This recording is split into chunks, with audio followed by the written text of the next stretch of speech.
Welcome back to Dum-Dums and Dragons, where improvisers who've never roleplayed before journey into the world of Dungeons and Dragons. I am the Great Wizard Bukake, your host. Raesh Grey, the envoy from Baldur's Gate, is missing. Juniper led Reginald through the streets, but couldn't find the ambassador alive or dead. Butthole convinced Sildar not to tell the other envoys Raesh was missing.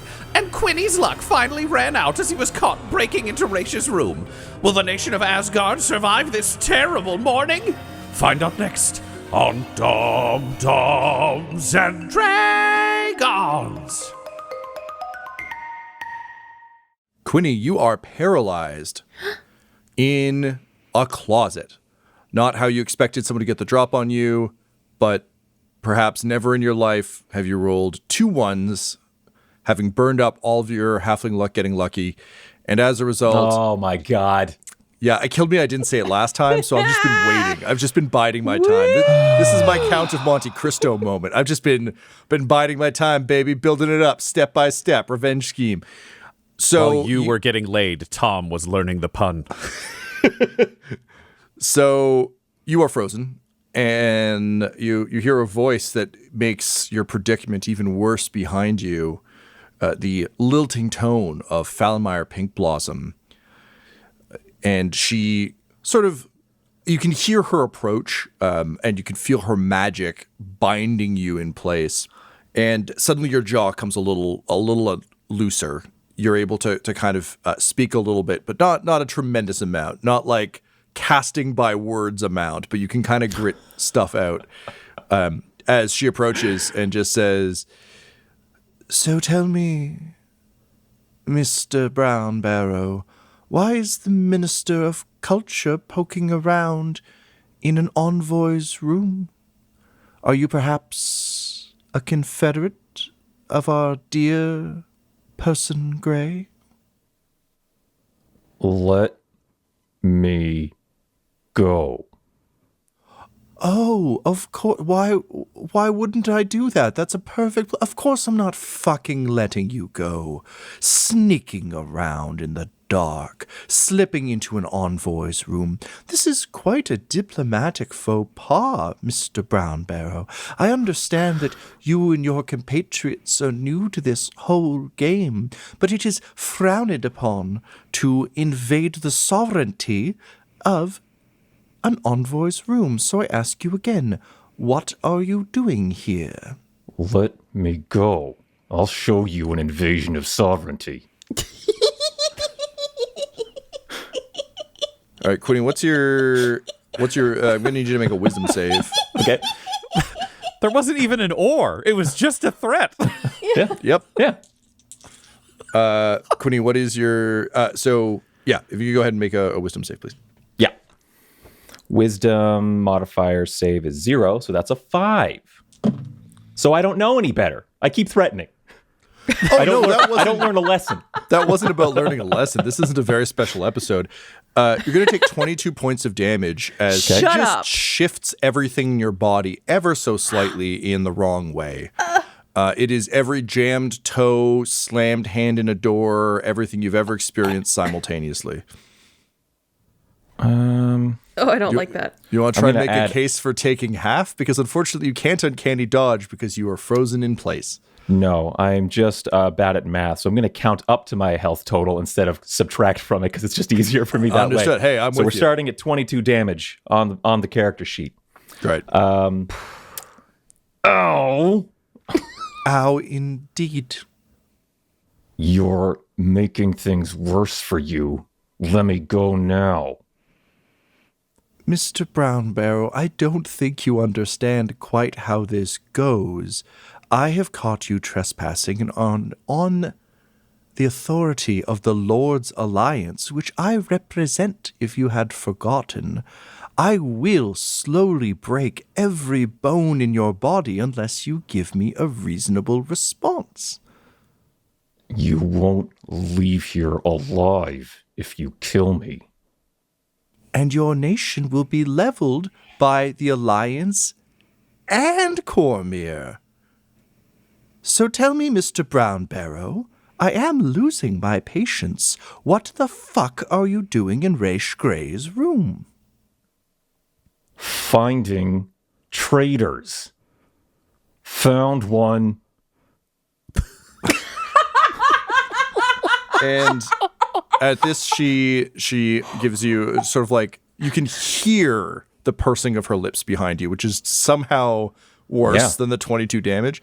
Please make a bigger mess. Like, just, fuck me up so that someone can watch you do this or someone can find my body. And you're she pissing says, off the king's best bud. Wait, she's not pissing off Goblin Jr. He's fine. They're good. She sighs and says, Mr. Brownbarrow, I may have underestimated you. I did not expect that you also would have caught the trail of Grey. Pray tell, why are you investigating them? Why think you they are traitor? Can you roll me an insight check? Or perception? Yeah. I'll take perception. Can I roll a save to decipher her flowery language? Like, I'm paralyzed and so mad. Like, what am I being asked right now? Let me go. Yeah. That's kind of what I was going for with the perception or insight. Okay. Yeah, sure. I feel perception like or insight. insight's probably the one to go with on this because that's fine you've by got to me. trust your gut. You can't see her except in your mind's eye, where she's full of more knives than she is in real life. This is a good D20. That's a 6 insight. This is a real good D20. Yeah, There are allegedly 20 sides to this die. She must have cast all her spells. You should be ruder.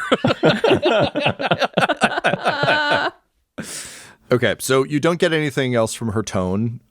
You are still just mad and trying to get yourself, I guess, killed. You want to exhibit A yourself so that other people will kill her. Well, there's more to it than that, but it is definitely like I don't get caught often. You know what I mean? I don't have like a response for this kind of thing neatly packaged and ready to go. There's probably a degree of like that aggressive, like angry embarrassment. You know what I mean? Yep. Oh, totally. Of like, Yeah. oh man, I'm embarrassed, and now I'm mad about it because I'm just so embarrassed about being caught by this person of all people. But there are elements of like, I'm more useful. Like, you have questions for me. I'm more useful live than dead. I'm going to push it. These roles have been reversed. Like, I've been on the other side of this conversation many times when we've tried to interrogate people, and I've used violence. And almost every time our prisoner has leaned into the violence and been like, kill me, motherfucker, see what happens. So I'm just pressing against the electric fence of like, what is the wattage here? Like, what is this? Jesus Christ. Okay, interesting. I wish Falmire Pink Blossom was smart enough to understand that. This is one of those, I always think of them as Zoolander and Hansel fights, where it's just they're both not quite smart enough to understand their own fight, or any of the Kens and Barbie fighting each other. You know, they're just not quite, they're both fighting in wildly different directions, neither of which actually involves the other one. So she continues to grasp you as she awaits some sort of satisfactory answer. I got an answer then. Great. I say precision. Okay. The cloak. Oh, interesting. I don't think she's holding the cloak. I think she's holding you. So, yeah, the cloak whips off and you just hear the fuck? Can you remind me, because I gave you the card, so I no longer have it in front of me, what I'm rolling? It is grapple, DC 10. Eesh. It's all right. Sorry, I should say it lashes, and then I think it's a grapple that follows it up. Okay. So it's a +3 to hit. I see. Okay, so Whatever go ahead and AC may be. roll. If you can roll a d20 for me with a +3 to hit. What did I say? This is a good die. That's a dirty 20. Okay. I always said this was a great D20.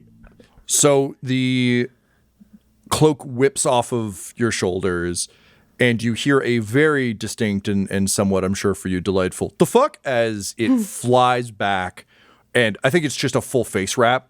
You know, it's just because it ejects off of you, you're kind of being held midair. It just whips back, you know, like someone throwing something out of a car, just whips back directly into her face. It will not surprise you to know that the diplomatic immunity wrapped wizard is not great at the physical combats.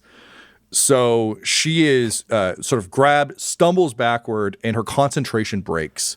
Yes. So Quinny, you drop, hit the ground, land on your feet, as she stumbles back, being just pummeled by this fucking cloak. Like it's Doctor Strange if Doctor Strange's cloak was like just an angry bar brawler instead of like some elegant friendo. Perfect. Finish her. An older, darker Quinny, right? But that's all I wanted. All I wanted. So I say precision again, and I recall the cloak. Great. I'm just, flexing my muscles, making sure my organs are still settling and resting where they're supposed to. They're getting back there. It's like, Elizabethan medicine where they just thought all your organs float around for fun inside. They're just getting them back in there, Oh, my God. I can taste my spleen. That's good spleen. And so I turn around, cloak is back on me, and I, again, just like kind of cricking the neck, and it is like, all right, now we can talk. Because I've got questions for you too. What are you doing in this room? And just in classic, like, person who is only ever walking in perfect stilettos in those little tiny micro steps required today, like just flat on her ass, just slightly disheveled from getting pummeled. Any air of I am cool magic lady has dropped. Her hands are glowing with arcane power, and she looks a hot mess. But she kind of glowers up at you and says, "This envoy did not check back into the building last night. They are missing, and that is of great concern to me, as it should be your king. When I saw you sneak in here, I was worried one close to him is perhaps playing both sides.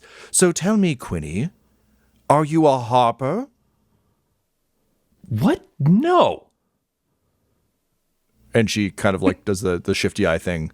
Says, but then the fuck? The fuck? I work here later. What are you doing knowing stuff about who checks in and who doesn't? Keeping an eye out for people who might have secondary agendas. That's not your business. No. You're an envoy. You're here to assess the kingdom. You're not checking in on all the other envoys. Someone has to, given that one of their heads just exploded, if your king is to be believed. Yeah, well, here I am, looking into things. I don't believe the king spoke to you about any of this. So how do you know what you know? Shit-eater grin. It says, "On the contrary, Mr. Brown Bear, I am perhaps closer with your king than you suspect. But I have been tracking agendas since before we even left for this accursed state.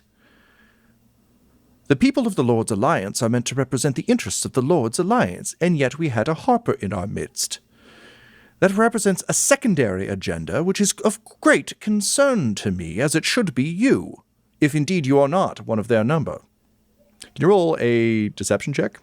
Because you are, in fact, a harper. I mean, ish. Barely. Technically. The bigger concern is whether or not she's ever seen a ledger of all of the active harper agents in the world, because if she has, this is going to be real bad. Well, yeah, it won't matter how deceptive I am if she's memorized my name on a list, but my deception is 13 on the die plus 13 modifier for a total of 26. All right, yeah, you don't remember you were a harper. We established this a couple episodes ago. Quinny is literally like, I don't know, sure, someone called me that. I make all kinds of promises and oaths. Like, there's only one that's really bitten me in the ass, and I killed him in hell, so... Good luck, harpers, with your fucking list. Yeah, so she's fine. She buys that. But yes, you are confused. She is confused. You're both in a weird, awkward standoff, but neither of you has enough information to know exactly what the other one's talking about. Yeah. So what? You're checking up on this person? Yes, I have been for quite some time. I found a sigil of the harpers amongst their things, which is of great concern, as they should not be representing secondary interests. The harpers consider themselves agents of good, but the Lord's Alliance is good, and we have our own agents. We don't need some street performers pretending to be heroes, wandering the earth righting wrongs. Usually fucks up our plans in some way, shape, or form, so we simply can't have that. And the fact that one of their agents is acting as an envoy is of great concern, and now that envoy is missing. But I've been tracking them for some time. I told your dragon boy about it, but I trust that he has kept my secrets. He did promise. All right. So if it's a big secret, why are you telling me? Because I thought you were part of it maybe, but it turns out you're not, and you're confused, and it would seem that our paths have crossed and have become intertwined by the No, there doesn't have to be any intertwining here. It We is can. a mystique. We don't have to talk to each other A ever mystique again. unlike any other. But we find ourselves on the same path, Mr. Brown Barrow. So, what is I'm your going a interest in different way. Raesh Grey, if not the Harpers? Their disappearance, perhaps? Yeah, we're hosting a fucking summit. Yeah, the disappearance of a diplomat. I don't have to tell you any of this. Yeah, I'm. You found me in their room. I'm looking for them. Have you seen them? No. And you were going through their things and found a Harper seal. Is that your responsibility? Do you go through every diplomat's things looking for Harper seals? My responsibility is to the High Forest and the Misty Forest, and by way of that, the Lord's Alliance. So yes, if I have to check every bag and purse, I will. You are not the only sneaky one, Mr. Brown Barrow. Well, apparently I wasn't very sneaky today, so maybe let's embrace that and formalize this whole thing. Let's tell all the other envoys that you are going through their things as a representative Fine. of the elves. Let's. After you. I'm going to need a moment. And she just has to awkwardly roll over and get up, and she's kind of rolling her shoulders. She's doing the same thing you did, except she took no damage from getting punched by the robe. Yeah. And then she's kind of adjusting her hair, still looks like shit. And you watch as she mumbles something and quietly casts light on herself just to give herself a little bit of a glow. Jesus Fine. fucking Christ. We may go see them now. Okay, After me. And then she after just you. starts, float walking out into I the open hall. the door, I let her walk through it, I close the door behind her and lock it, and I'm in the room alone. I was like, fucking bitch. And I just start looking through the room again. And on the other side of the door, you just hear a muffled touche, minister. Meanwhile, Butthole, your magic council has convened. Your magic council of Balthazar Durian. Was there anyone else you were expecting, or was it just kind of a general call? He had. I mean, Balthazar Durian is the most capable because clerics don't traditionally train wizards. There were also a couple of wizards that he dealt with. There was the guy who knew the disc, and I think it was Kevin, the wizard who could cast Fireball. Just whoever Balthazar and the other wizards would bring. He has 4, and 3 of them don't. I mean, 4 of them don't seem great. Let's be honest, but they're the wizards he has. Gotcha. Technically, Bucky is more chaos than trained. So sorcerers are all similar to your magic, really. It's just kind of I believe, and then weird shit happens. Then we know who he's called, and we know they'll answer. So your motley crew of wizards arrives. I do want to be clear, there are other wizards in the sort of remnant army of Akka. You're just still in the phase of filtering through who is loyal and who isn't. And of course, based on my painting of Warhammer Fantasy miniatures, if you're an evil wizard in, say, a Dark Elf army, odds are it's oh, wow, we might want to talk to that guy before we start taking his advice. And he's just suck out 3 souls and then you can shoot lightning out your nose. And it's maybe not that guy yet. So you've got Balthazar Durian, you've got Kevin, the Fireball Wizard. You also have Tensor's Flying Disc guy, who I don't know if we ever gave them a name. That was Don't think so. 10,000 years ago. Oh, yes, useless tensor floating Yeah. disc. So Not useless. It was a great treat for everyone when the snacks arrived. yeah. So his name is Ginger Gentlebriar. Wow. And you have Kevin the Fireball Wizard. Those are your guys for now. Great. Yeah. So they arrive. You don't have Bucky, as you said, because he's a sorcerer, chaos sorcerer. That makes sense. You've got Seamus trying to contact Alan, so that's going on over there. This is who you've got That's in room. it. I got these and I assume three people. Annan is kind of standing by as well as always as a scribe. So she announces everyone has arrived, reintroduces them. They all come in. Balthazar Durian has put on the most official looking wizard robe he can find, and it is still pretty bad. It's, weather worn, but it's like watching an old soldier put their uniform back on. It doesn't really fit him anymore, but you can tell at some point, like, Butthole, this evokes old Akkadiu. It's like the red and black, spiked gold collar, except it's worn down such that it's very muted, and you can almost see the puffs of dust come off it. But he truly does look like a war wizard as he comes in. Ginger, on the other hand, comes in with the floating disc and is just wearing Precast. the nicest. Has a perpetual tensor's floating disc following them around. For important meetings, hell yes. Just Yeah. bumping into door frames and shit. Outside. Roomba. Small thing. A floating Roomba. Yeah, it's like someone who has to unpack, like a traveling salesman who has to unpack their bag before they enter the house. So Annan was like, all right, up the stairs. And Ginger's like, 1 moment, please. Summon the disc. And she's just like, why? Okay.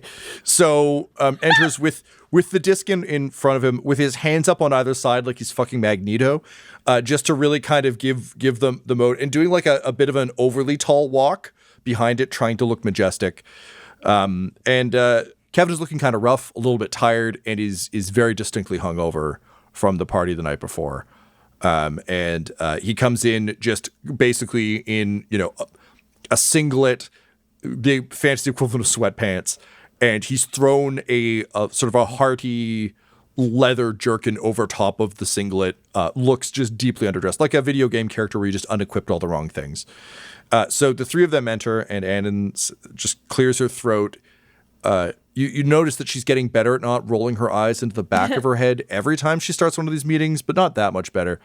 She says, "My lord, presenting your magic council." And Ginger steps forward and says, "Yes, we have arrived." And Balthazar just coughs into his hand and says, "I'm sorry about that. He's very proud of his ability to cast that disc. How can we be of service, my liege? Are you in need of magic missiles?" And he rolls his fingers expectantly. Technically, yes. I mean, later, and a ton of them. But so I kind of called you guys together because I've been having some interesting conversations. And we need to build a new, let's just say, small army of wizards for active self-defense of this nation against gods and armies of wizards, which we know that our direct enemies have. So we need to start a magic school yesterday, and I got the three of you. So how are we starting this magic school, and where, and what's it going to cost, and when can you give me more wizards? And just looks of deep shock. You recall, of course, that throughout the sort of many campaigns, whether it was the war with the Plantiers or dealing for guns with Typhus, which required trading wizards, to the army of the undead and spooky wizards coming through from Hell Dimension. These are the dregs of what was once a very, very intimidating magical core within the Akka army. And you can tell that the prospect of starting a school hits each of them very, very differently. Kevin is just too tired for this. There's a real, from him. Balthazar gets real thoughtful. He slinks his arms into his massive wizard sleeves and kind of looks at the floor, lost in thought. But Ginger is right on this. His disc precedes him, and he steps forward and says, "Your Majesty, it would seem to me that the most capable of your wizards will already be showing their worth." And he cocks an eyebrow, and you can see with his hand, he taps the side of the disc like a pinball machine, and it just spins slowly. And he kind of looks up.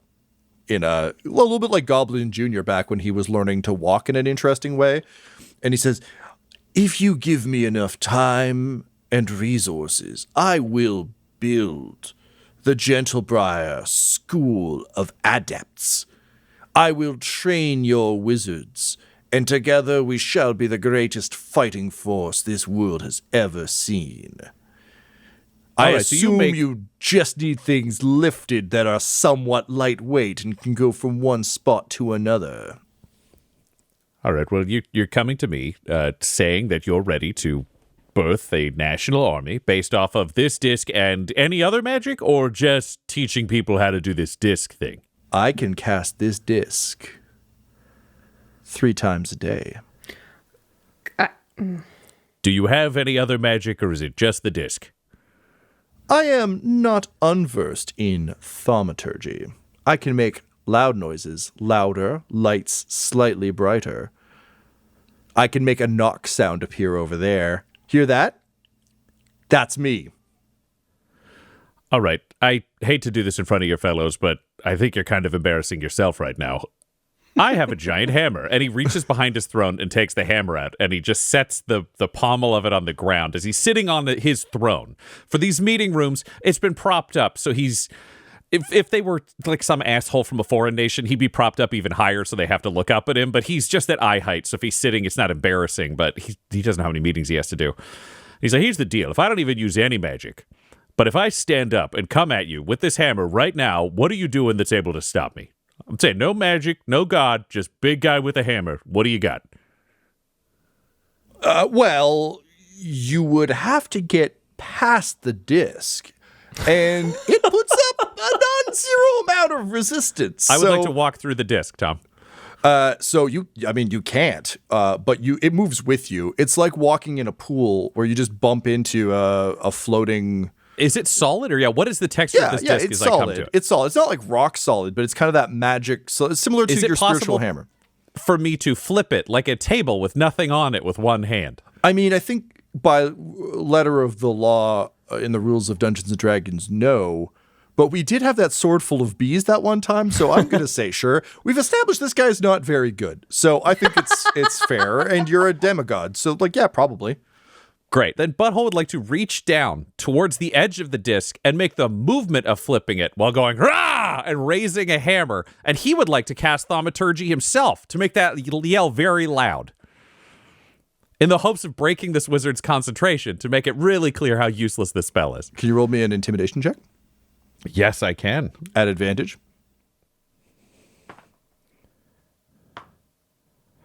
That is a 19. Like, the minute you step forward dramatically, he's immediately skittering back. It is not a concentration spell, so that disc is just staying there. But he panics, falls backward, and just out of his sleeves comes with 2 tiny hand crossbows, and is just on the ground trembling with the tiny crossbows. And you just hear behind him Balthazar saying, "Oh, Ginger, that's not the way of the wizard at all." I mean, it may not be, but I kind of have some respect for it. So, no, you're not going to run the school.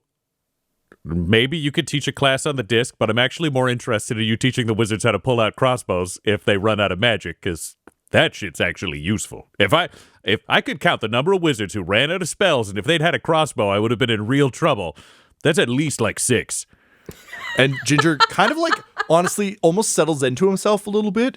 And he's definitely got, the hero eyes. This is a real, oh, Captain, my captain moment for him, where he says, "I have survived as a wizard who can only cast Tensor's floating disc in the army of a Koth for years. I will teach anyone you want how to be a Weasley coward, wizard. That's great. I have so many knives in my boots.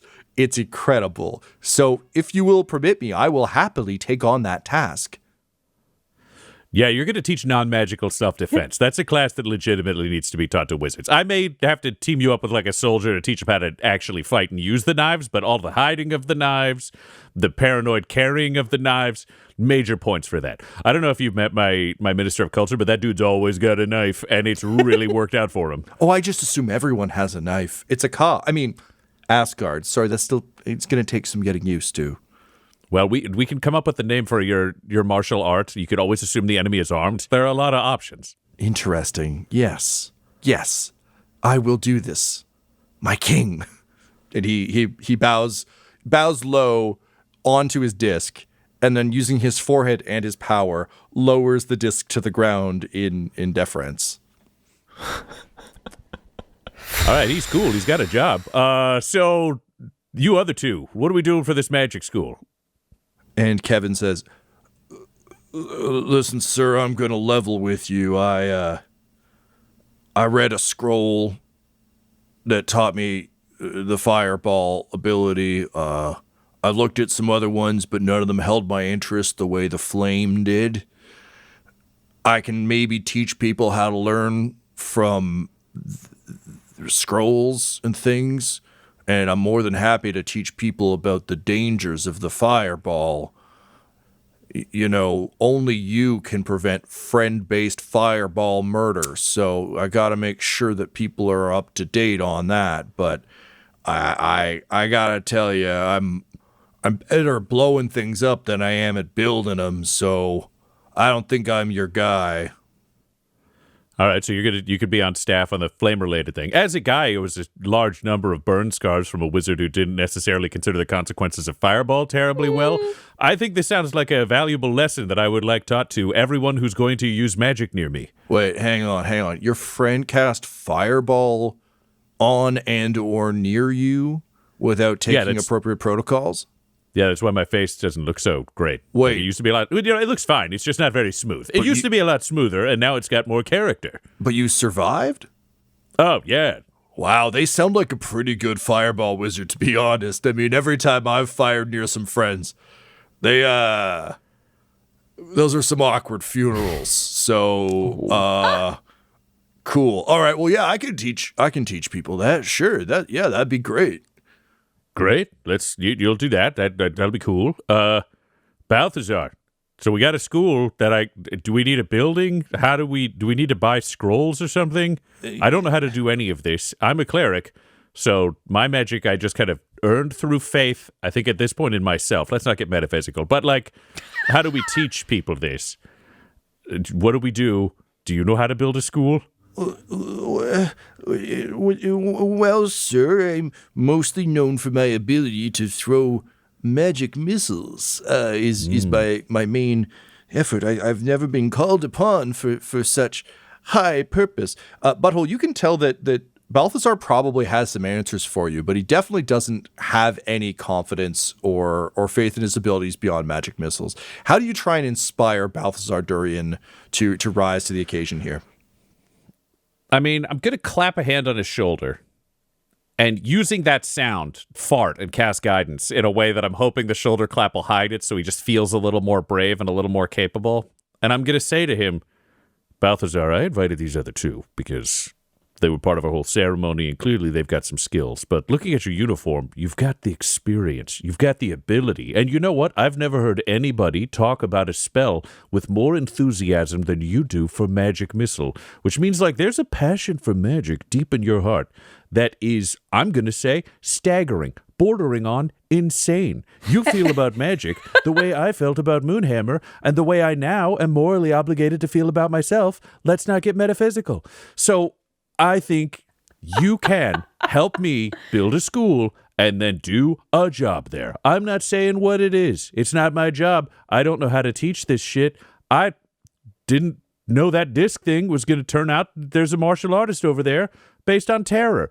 These are the things that you can help people discover about themselves. They could be a magic missiler like you, or a fireball, or dear God, someone learned shield or mage armor so that you don't all have to just throw out crossbows and then die. These are the things I believe you can do because I literally have no other option. You're a hero, like every real hero, because you have to be. And that's the kernel of greatness that we're going to grow out of you into the corn of greatness that you're going to feed to the students. The corn of greatness. I rolled a 16 plus your guidance, plus his stats. So inspired. Says, oh, a corn metaphor that I can get behind because even from the smallest kernel off of something with many other similar kernels of varying quality can grow a whole new crop. Yes, I see what you mean. Well, sir... When you cut them down with a dagger, he says, pointing to the tensor's disc guy, and then you heat them up with a fireball, then all of the corn pops off and shoots like a magic missile. Huh? Round of applause. They are all starry-eyed at you. They are so used to being kicked all day, every day. They are in awe. And Balthazar says, well, sir, I normally wouldn't admit to this. It is somewhat a badge of shame I carry, but as your loyal corn, I think it behooves me to share what information I have in the hopes of meeting your needs. So, as you know, I am a master of the magic missile. Unfortunately, the reason I am limited to this is because my own master only knew how to cast magic missile despite being a graduate from an acclaimed academy of the mystical arts. Or so we thought. You see, my teacher was a wizard named Kalamazoo Trickle. And Kalamazoo enlisted in a fine school, or so she thought. I don't know if you've heard of the Strixhaven Academy, but it is an interdimensional school of the magical arts, where all the finest mages from across the plains attend if they are able. The wizards of Strixhaven are known far and wide for all of their magical heroics and feats of wonder. They are truly the best and the brightest.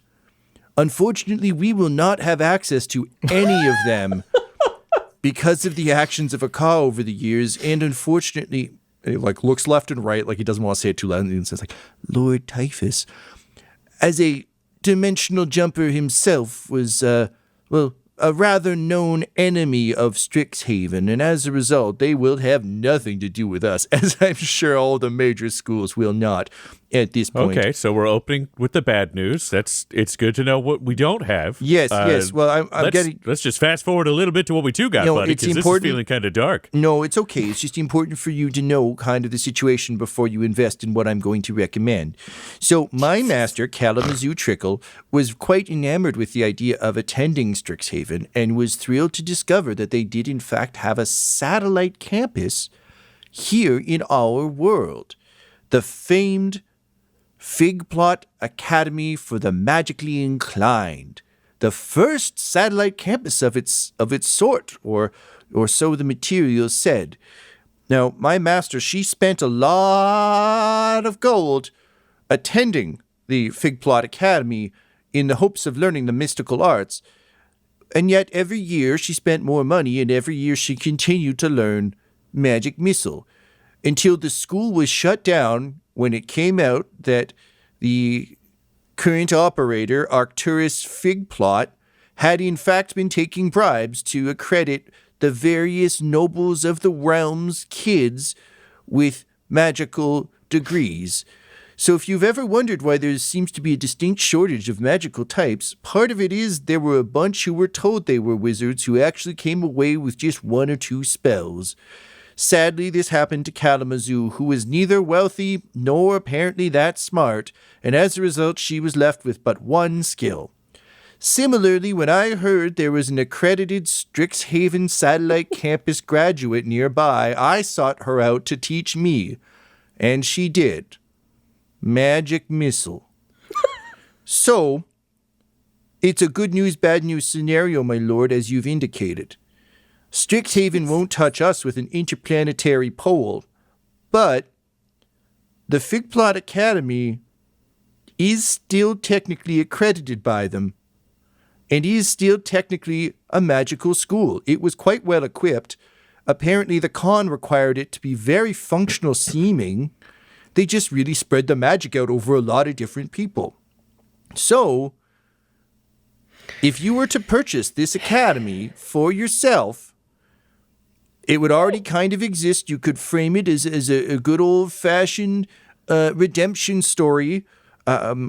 as last I heard, the owner, Arcturus Figplot, was in prison in Baldur's Gate somewhere, so you would have to speak to him, of course, but maybe he could go on like a work release program or something, and you could take possession of the school, and then we would be able to start a place for all the magically inclined folks like me or Kalamazoo or anyone else who dreamed of maybe getting their fingers into the magical pies of the realm, and we could make all sorts of corn.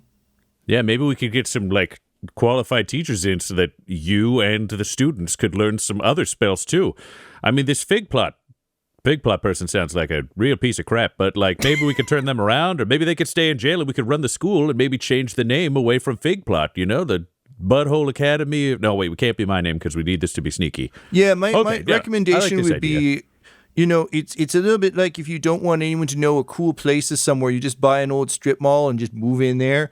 This is a strip mall. This is a deeply, deeply discredited and disregarded magic school. So if you were to buy this, you could operate in secret there quite effectively, I suspect, if you're worried about, say, any Plantier-esque interference.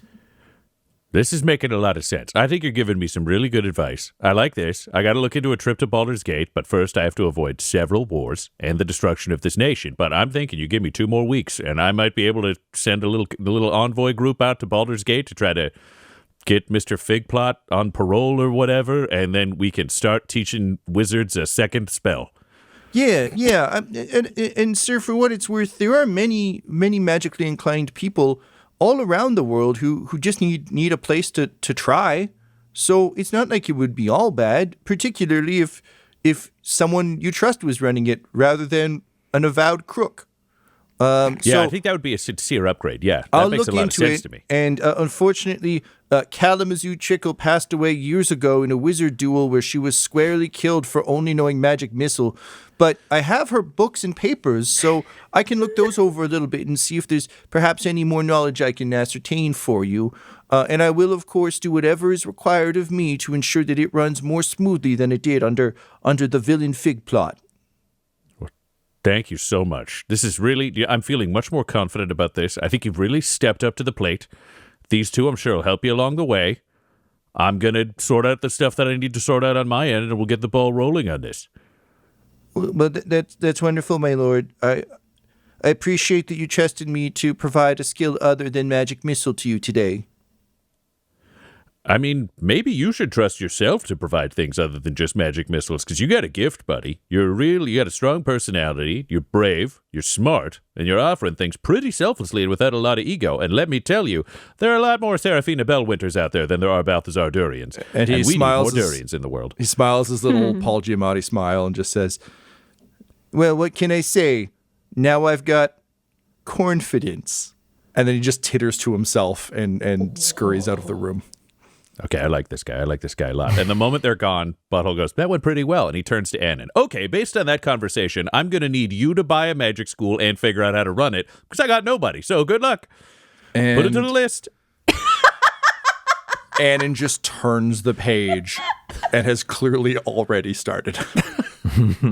This episode of Dum Dums and Dragons features the voices of Ryan LaPlante at the Ryan LaPlante on Twitter, Tyler Hewitt at Tyler_Hewitt on Twitter, Laura Hamstra at EL Hamstring on Twitter, and our DM Tom McGee at McGeeTD on Twitter. This episode's sound was edited and mixed by Laura Hamstra, and Dum Dums and Dragons artwork is by Del Borovic, who can be found at delborovic.com. Our theme songs are And Now for That Massive Coronary and Skipping Through the Orchestra Pit Part 1 by Peter Gresser, and our ad music is No Control and Chiefs by Jazzar, JAHZZAR, all available at freemusicarchive.org. When it comes to Dum Dums and Dice, you can visit our website at dumdumdice.com. Our Twitter and Instagram are at dumdumdice, and on Facebook at facebook.com/dumdumdice. But most importantly, we've got merchandise at redbubble.com/people/dumdumdice, or you can join our Patreon at patreon.com/dumdumdice. That's DUMBDICE. And tune in next week for more Dum Dums and Dragons. Dum Dums and Dice has to give a special thank you to the supreme beings of our Patreon at this time: Christopher Little, George Dolby, Richard Cranium, Gavin and Abby McDonald, Logan, Fire Unfriendly, Grandma Likes D&D, Alan, Stabby Stranger, Glitch Trick, Flynn 1138, Alarain Okapi, Schrodinger's Pepper, Guy Edwards, Madre de Gatos, Lady Maiden, Garbo Abe, Locke, Sam Schaefer, Waffle Marine, Dagger Rain, Rob L, Dia de los Hoodless, Squishy Werewolf, Remy Funky Head, Nomad, the Wise Paladin of the Badlands, Accent Therapeutic Services in Florence, Kentucky, Lael, Shulzari, Gus Schreider, The Long Family, Jordan Oliver, Richard Wright, Brittany Fenwick, Alex Parr, Old Man Mojo, Dragonfly, The Body Barrelers, Megan Werner, A Man Out of Time, Curtis at FingerTechRobotics.com, and Jill and Noel LaPlante. If you want your name to be added to this list, you can join our Patreon too at patreon.com/dumbdumbdice. Thanks to them, and a little bit of thanks to you.